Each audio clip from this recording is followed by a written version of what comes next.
George Washington is known for fighting in the French and Indian War. He also led the Continental Army in the Revolutionary War, during which the U.S. gained its independence from Great Britain. He was the president of the Constitutional Convention, where the new U.S. Constitution was drafted. He established the federal court system, separate from state courts. He helped usher in the Bill of Rights, which added specific guarantees of personal freedoms and rights, as well as clear limits on government power. He also signed the Jay Treaty, which helped normalize trade with Great Britain. The Proclamation of Neutrality kept America neutral during European conflicts. Washington established many presidential precedents that still exist, including the two-term tradition and the cabinet system. He chose the title Mr. President because he considered grander titles like Your Excellency too monarchical for a republic. His farewell address warned against political parties and permanent foreign alliances, advice that would be ignored almost immediately.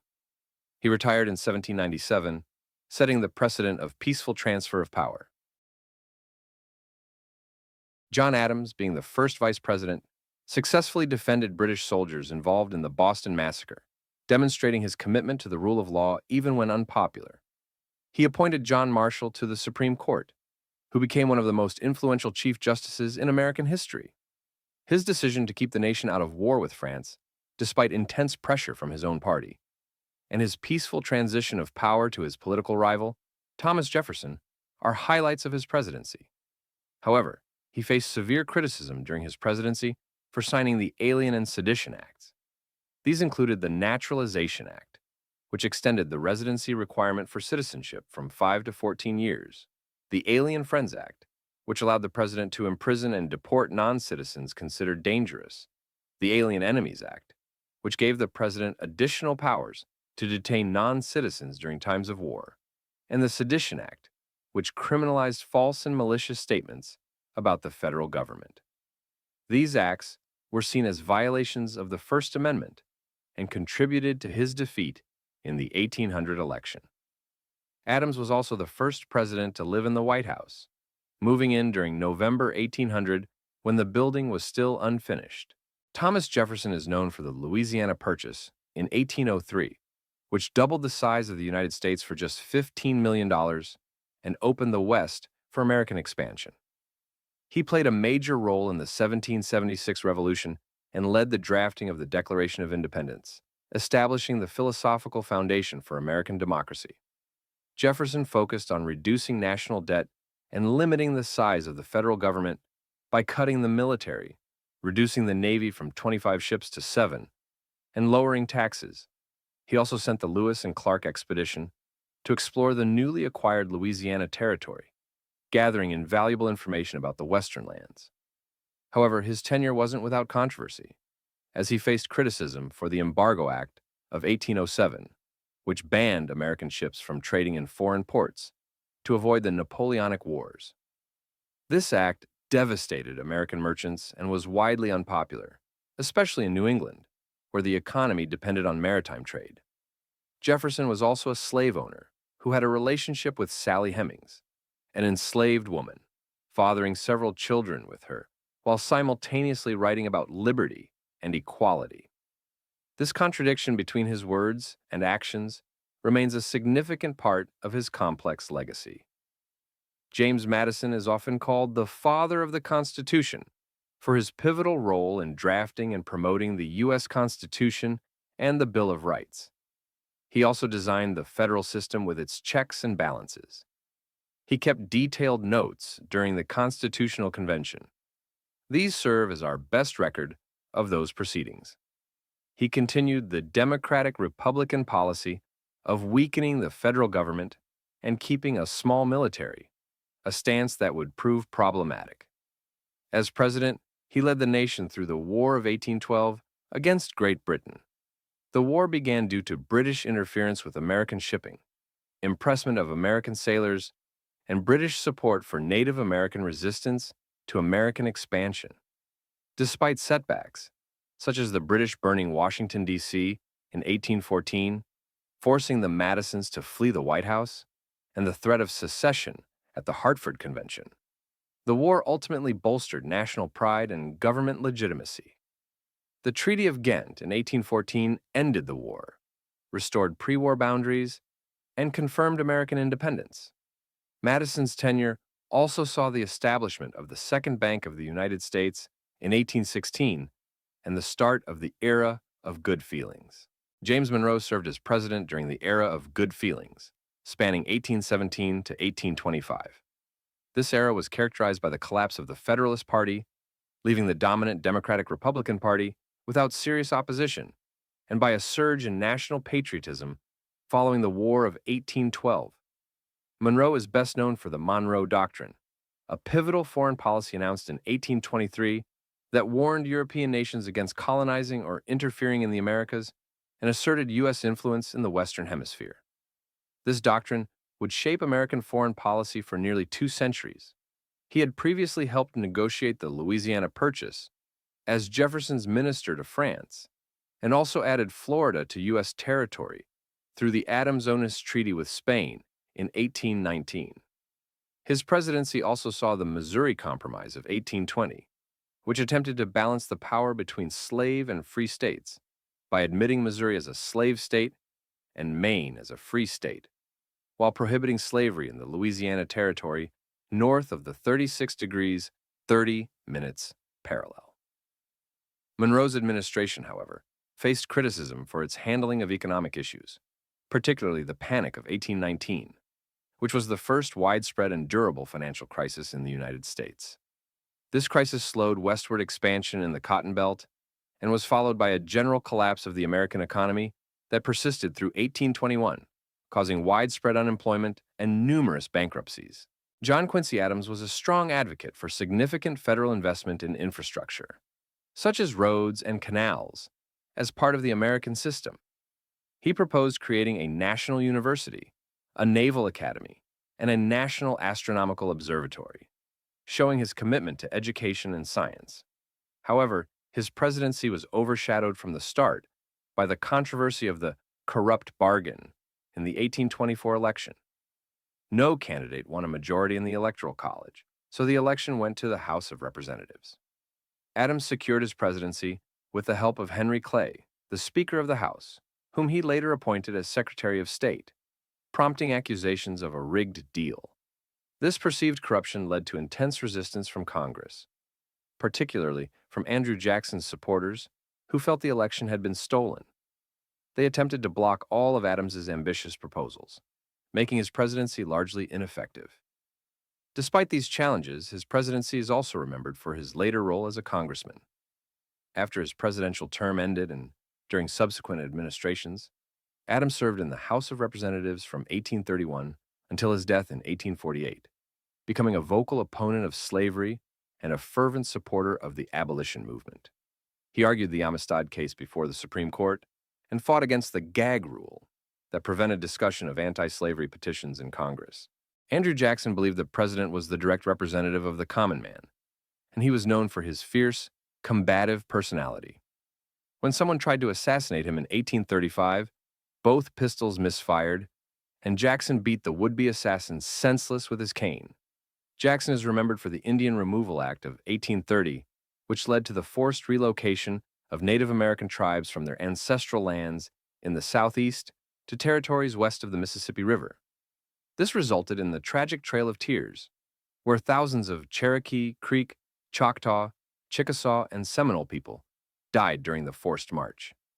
He is also celebrated for his military leadership, particularly for leading the American forces to victory over the British as a general in the Battle of New Orleans in 1815, the final major battle of the War of 1812. Jackson also dismantled the Second Bank of the United States, viewing it as a corrupt institution that favored wealthy elites over ordinary citizens. He vetoed the bank's recharter and then withdrew all federal deposits, placing them in various state banks called pet banks. He generally wanted to keep the federal government weak and limited, and he wasn't afraid to use his veto power, vetoing more bills than all previous presidents combined. His presidency also saw the nullification crisis, where South Carolina threatened to nullify federal tariffs, bringing the nation close to civil war until a compromise was reached. Martin Van Buren was the first president born as a U.S. citizen, rather than as a British subject, and he was a key architect of the modern Democratic Party, helping to create its organizational structure. His presidency was dominated by the Panic of 1837, a major economic depression that began just weeks after he took office. This crisis was largely caused by Andrew Jackson's economic policies, particularly the destruction of the Second Bank and the Specie Circular, which required payment for government land to be in gold and silver. Van Buren's response, which included maintaining Jackson's hard money policies and proposing an independent treasury system to separate government funds from private banks, was unpopular and ineffective at halting the economic downturn. Unemployment soared, banks failed, and businesses collapsed throughout his term. He also opposed the annexation of Texas, which had won independence from Mexico in 1836, because he believed it would upset the delicate balance between slave and free states and potentially lead to war with Mexico. His stance on Texas cost him support in the South. Van Buren's failure to address the economic crisis effectively led to his defeat in the 1840 election, in which he lost to William Henry Harrison, a campaign that focused more on slogans and spectacle than on substantive issues. William Henry Harrison had the shortest tenure of any American president, serving just 31 days in 1841 before dying of pneumonia, though recent analysis suggests he may have actually died of typhoid fever, caused by contaminated water in the White House. He is generally known for his military victories against Native Americans, particularly his leadership at the Battle of Tippecanoe in 1811, where he defeated a confederacy led by Tecumseh's brother. This battle earned him the nickname Old Tippecanoe and became the basis for his campaign slogan, Tippecanoe and Tyler too.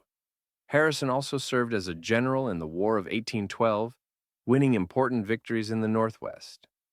His death highlighted the importance of the presidential line of succession and raised constitutional questions about whether the vice president became president or merely the acting president, eventually leading to the 25th Amendment, which clarified these procedures. Harrison delivered the longest inaugural address in American history, speaking for nearly 2 hours in freezing weather without a coat, which may have contributed to his illness.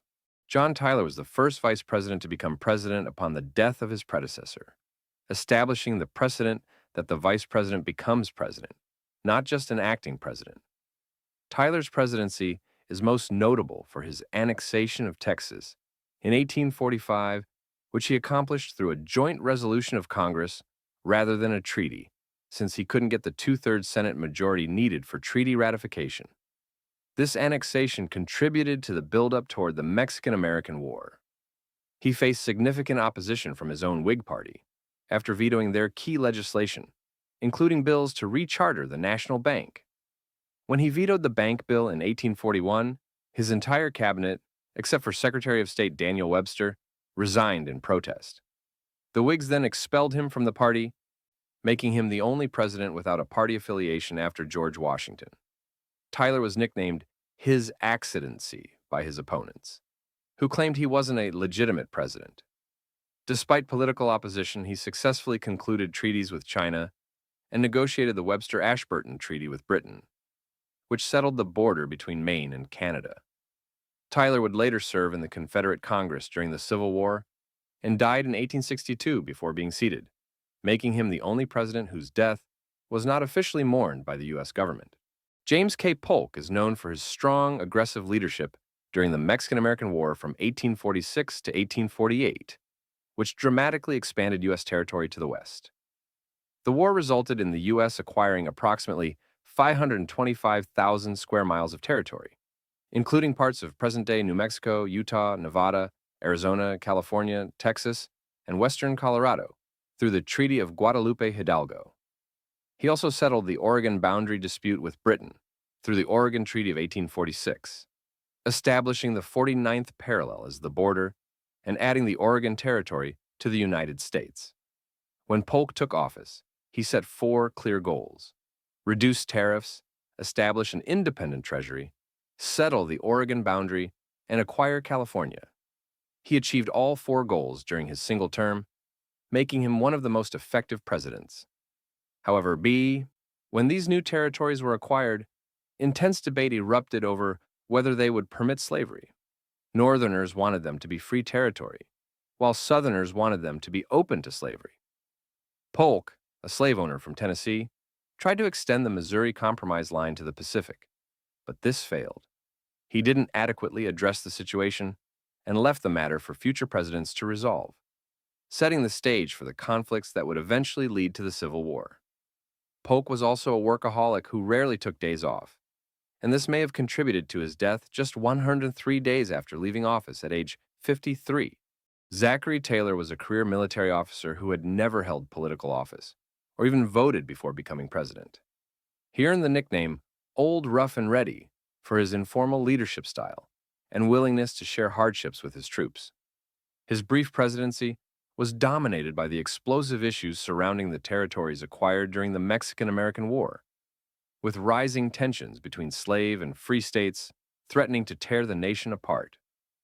Taylor, despite being a Southern slave owner from Louisiana who owned more than 100 enslaved people, opposed the extension of slavery into the new territories.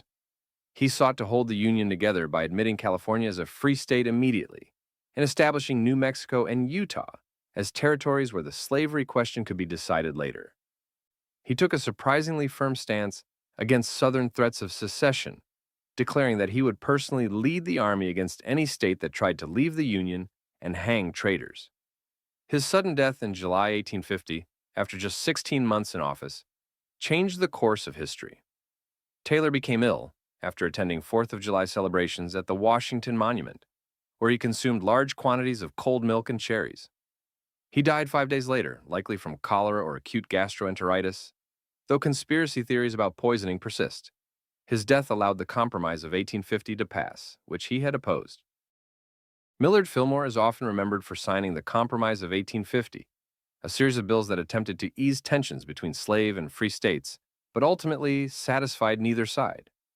The compromise included admitting California as a free state, organizing Utah and New Mexico as territories where slavery would be decided by popular sovereignty, settling the Texas-New Mexico boundary dispute, abolishing the slave trade in Washington, D.C., and enacting the strict Fugitive Slave Act. This Fugitive Slave Act was particularly controversial, requiring citizens in free states to assist in capturing escaped slaves and denying alleged fugitives the right to a jury trial. It turned many Northerners against slavery when they saw people being forcibly returned to bondage. Fillmore also sent Commodore Matthew Perry to Japan in 1852, which led to Japan's opening to Western trade. Despite some accomplishments, Fillmore's support for the Fugitive Slave Act made him unpopular in the North, and he failed to receive his party's nomination in 1852. He later ran for president in 1856 as the candidate of the Know Nothing Party, an anti-immigrant, anti-Catholic party, finishing third. Fillmore installed the first bathtub, kitchen stove, and library in the White House.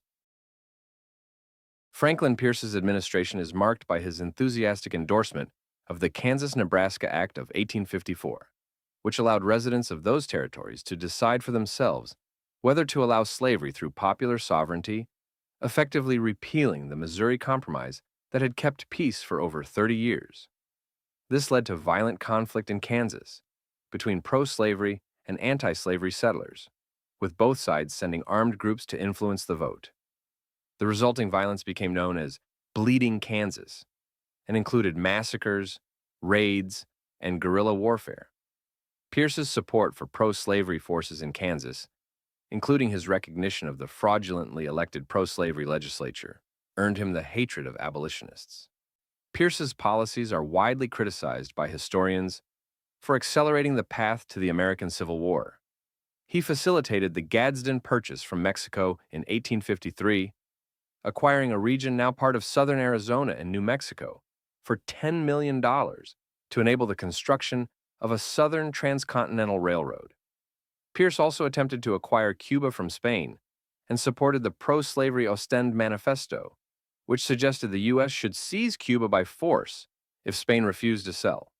He is notable as the only elected president to seek, but be denied renomination by his own party due to his extremely controversial policies. Pierce struggled with alcoholism and personal tragedy, having witnessed his last surviving son die in a train accident shortly before his inauguration. Buchanan is consistently ranked among the worst presidents in American history for his complete inability to prevent the Southern states from seceding from the Union. His presidency saw the Dred Scott decision in 1857, where the Supreme Court ruled that Congress could not ban slavery in the territories and that African Americans could not be citizens. Buchanan, who had improperly communicated with Supreme Court justices about the case, publicly endorsed this decision, further polarizing the nation. He believed that the Constitution protected slavery where it existed, and he deeply hated abolitionists, calling them extremists who were destroying the country. When Southern states began seceding after Lincoln's election in 1860, Buchanan took a contradictory position. He declared that secession was illegal, yet claimed that the federal government lacked the authority to prevent it by force. This paralysis allowed 7 states to secede and seize federal property before Lincoln took office. Buchanan did nothing to stop them, arguing he was trying to preserve peace, but effectively enabling the Confederacy's formation. His cabinet was filled with Southern sympathizers, some of whom actively helped the Confederate cause. The only decisive action he took was sending supplies to Fort Sumter, but even this was half-hearted. Buchanan left office in March 1861 as the nation stood on the brink of civil war, reportedly telling Lincoln, "If you are as happy in entering the White House as I shall feel on returning to Wheatland, you are a happy man indeed." Lincoln is known as one of America's greatest presidents and the first president of the modern Republican Party, which formed in opposition to the expansion of slavery. He led the United States through its greatest moral, constitutional, and political crisis, the Civil War. When he was elected in 1860, 7 Southern states seceded before he even took office, forming the Confederate States of America. The war began in April 1861, when Confederate forces fired on Fort Sumter in South Carolina. Under Lincoln's leadership, the Union was preserved after 4 years of devastating war that killed over 620,000 Americans. The issue of slavery was fundamentally resolved with the Emancipation Proclamation in 1863, which declared all slaves in Confederate-held territory to be free, and the passage of the 13th Amendment in 1865, which abolished slavery throughout the United States.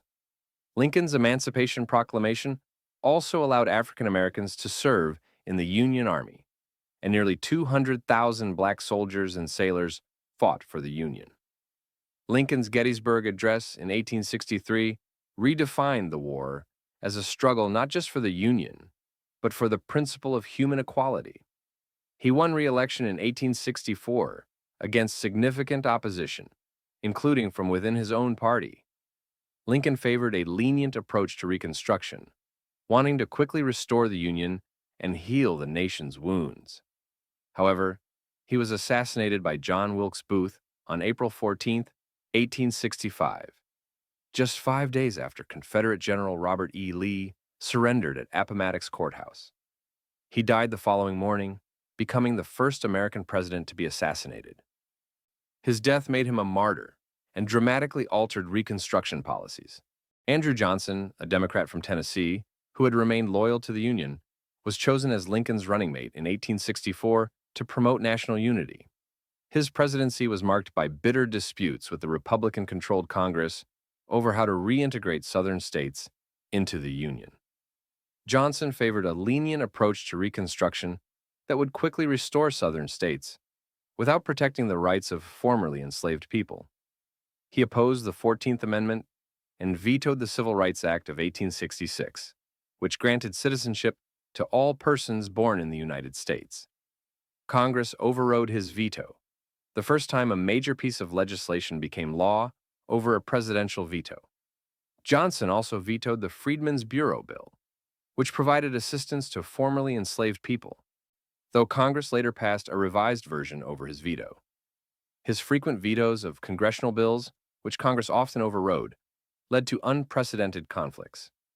These tensions exploded when Johnson violated the Tenure of Office Act, a law that prohibited the president from removing certain civil officers without senatorial consent, by dismissing Secretary of War Edwin Stanton, who was sympathetic to the Republican Congress. This led to his impeachment by the House of Representatives in 1868 on 11 articles, though he was acquitted in the Senate by a single vote. with 7 Republican senators joining Democrats to vote against conviction. During his term, the U.S. purchased Alaska from Russia for $7.2 million in 1867, a deal that was mocked at the time as Seward's folly, but proved invaluable. Johnson's contentious relationship with Congress led to a period in which Congress dominated governance, relegating presidents to a secondary role for the next 3 decades. He remains one of only 3 presidents to be impeached. Ulysses S. Grant is best known as the victorious Union general in the Civil War, but his presidency focused on protecting the civil rights of African Americans during Reconstruction. He vigorously endorsed the 15th Amendment, which prohibited denying the right to vote on the basis of race, and he signed it into law in 1870. His administration actively fought against the Ku Klux Klan and other white supremacist terrorist organizations through the Enforcement Acts, which authorized the president to use military force to protect African American rights. Grant suspended habeas corpus in South Carolina and sent federal troops to break up the KKK, successfully prosecuting hundreds of Klansmen. He worked tirelessly to enforce civil rights laws in the South, though these efforts were eventually undermined by waning Northern support for Reconstruction. However, Grant's presidency was also marred by numerous scandals and corruption, though he personally was never implicated in any wrongdoing. These scandals included the Whiskey Ring, in which government officials and distillers conspired to defraud the government of tax revenues, the Credit Mobilier scandal, involving railroad construction fraud, and various other cases of bribery and misconduct by his appointees. Grant's trusting nature led him to appoint friends and associates who betrayed that trust. His foreign policy achievements included the Treaty of Washington in 1871, which peacefully settled border disputes and Civil War claims between the U.S. and Great Britain, avoiding a potential war. Grant attempted to annex Santo Domingo, the Dominican Republic, but the Senate rejected the treaty. The Panic of 1873 led to a severe economic depression that lasted throughout his second term, further damaging his legacy. Rutherford B. Hayes ended Reconstruction through the Compromise of 1877, one of the most consequential political deals in American history. The 1876 presidential election between Hayes and Samuel Tilden was disputed, with both sides claiming victory in several southern states. The compromise resolved the deadlock by awarding all disputed electoral votes to Hayes, giving him a 1-vote electoral college victory in exchange for withdrawing the last federal troops from the South and effectively ending Reconstruction. This withdrawal ended the enforcement of civil rights protections for African Americans in the South, allowing Southern Democrats to regain control and leading to the establishment of Jim Crow laws, which were a systematic series of state and local laws that enforced racial segregation and denied African Americans their civil rights for the next 8 decades. Hayes attempted some civil service reform, issuing an executive order prohibiting federal employees from engaging in political activities, though enforcement was limited. He also dealt with the Great Railroad Strike of 1877, the first major nationwide strike in U.S. history, which he ended by sending federal troops to restore order. Hayes had promised to serve only 1 term and kept that promise, not seeking re-election in 1880. His wife, Lucy, was nicknamed Lemonade Lucy for banning alcohol in the White House. James Garfield's tenure was tragically short, ending after just 200 days when he was shot by Charles Guiteau, a disgruntled office seeker who had been denied a federal appointment. Garfield was shot on July 6, 1881, at the Baltimore and Potomac Railroad Station in Washington, D.C. He lingered for 80 days before dying on September 19th, with the cause of death likely being infection from doctors repeatedly probing the wound with unsterilized instruments. Alexander Graham Bell even tried to locate the bullet with a metal detector he invented, but failed because Garfield was lying on a bed with metal springs. Despite his brief time in office, Garfield made an impact through his strong advocacy for civil service reform to end the spoil system, in which government jobs were handed out as political rewards. He also supported education rights for African Americans and increased federal funding for education in the South. Garfield's assassination shocked the nation and directly led to the passage of the Pendleton Civil Service Reform Act in 1883, which his successor signed into law. Before becoming president, Garfield was an accomplished scholar and the only president who could write in both Latin and Greek simultaneously with both hands. Subscribe for next video of this series, and thanks for watching.